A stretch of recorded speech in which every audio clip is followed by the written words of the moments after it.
Happy new year शब्द सुनते ही मन खुशी से झूम उठता है। हर साल 1 जनवरी को नए साल का स्वागत किया जाता है। 31 दिसंबर को अंग्रेजी कैलेंडर के अनुसार ये साल का अंतिम दिन और 1 जनवरी को साल का पहला दिन माना जाता है। इसलिए साल के अंतिम दिन यानी 31 दिसंबर की रात को लोग नए साल का स्वागत आतिशबाजी, पार्टी और अन्य कार्यक्रमों के साथ करते हैं। गाइस, नए साल पर लोग एक दूसरे को नए साल की हार्दिक शुभकामनाएं देते हैं। गाइस, लेकिन क्या आपको पता है आखिर कहां से हैप्पी न्यू ईयर की शुरुआत हुई और 1 जनवरी को ही इसे क्यों मनाया जाता है? गाइस, अगर नहीं तो आइए आज हम आपको बताते हैं इसके इतिहास और इसके महत्व के बारे में। गाइस, प्रारंभिक रोम कैलेंडर में 10 महीने और 304 दिन शामिल थे। प्रत्येक नए साल की शुरुआत बसंत ऋतु पर होती थी और परंपरा रोम के स्थापक रेमुलस द्वारा बनाई गई थी।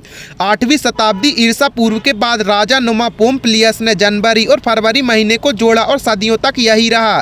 गाइस, लेकिन सूर्य की गणना के साथ इसका सामंजस्य सही नहीं बैठ रहा था और इसे बदलने की प्रक्रिया आरंभ की गई। गाइस, 46 ईसा पूर्व के सम्राट जूलियस सीजर ने अपने समय के सबसे प्रमुख खगोलवादी और गणितज्ञों को इस विषय पर गहन अध्ययन करने को कहा। इन विशेषज्ञों ने नया जूलियन कैलेंडर बनाया जो आधुनिक ग्रेगोरियन कैलेंडर जैसा दिखाई देता था।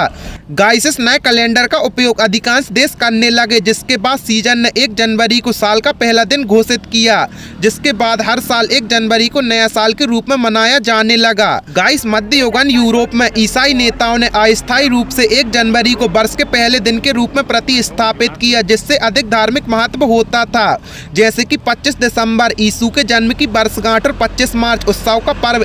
इसके बाद पोप ग्रेगोरी ने 1 जनवरी को 1582 में नए साल के दिन के रूप में पुनः स्थापित किया और 1 जनवरी को साल का पहला दिन मनाया जाने लगा।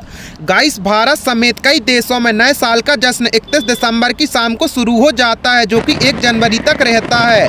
गाइस, नए साल की शुरुआत शुभकामनाओं के सिलसिले के साथ शुरू होती है। विभिन्न देशों में नए साल का जश्न अलग अलग तरीके से मनाया जाता है। जैसे स्पेन में लोग नए साल की पूर्व संध्या पर लोग अंगूर उछालते हैं। वहीं क्यूबा, ऑस्ट्रेलिया, हंगरी और पुर्तगाल समेत कई देशों में सूअर का मांस खाया जाता है, जबकि स्वीडन और नॉर्वे में चावल का हलवा बनाया जाता है। गाइस, वहीं भारत की बात करें तो यहाँ मुख्य रूप से धार्मिक आयोजन किए जाते हैं। गाइस, आपको इस इंटरेस्टिंग इन्फॉर्मेशन के बारे में जानकर कैसा लगा हमें कमेंट सेक्शन में जरूर बताएं और ऐसे ही अमेजिंग फैक्ट्स के लिए अपने चैनल को सब्सक्राइब करें।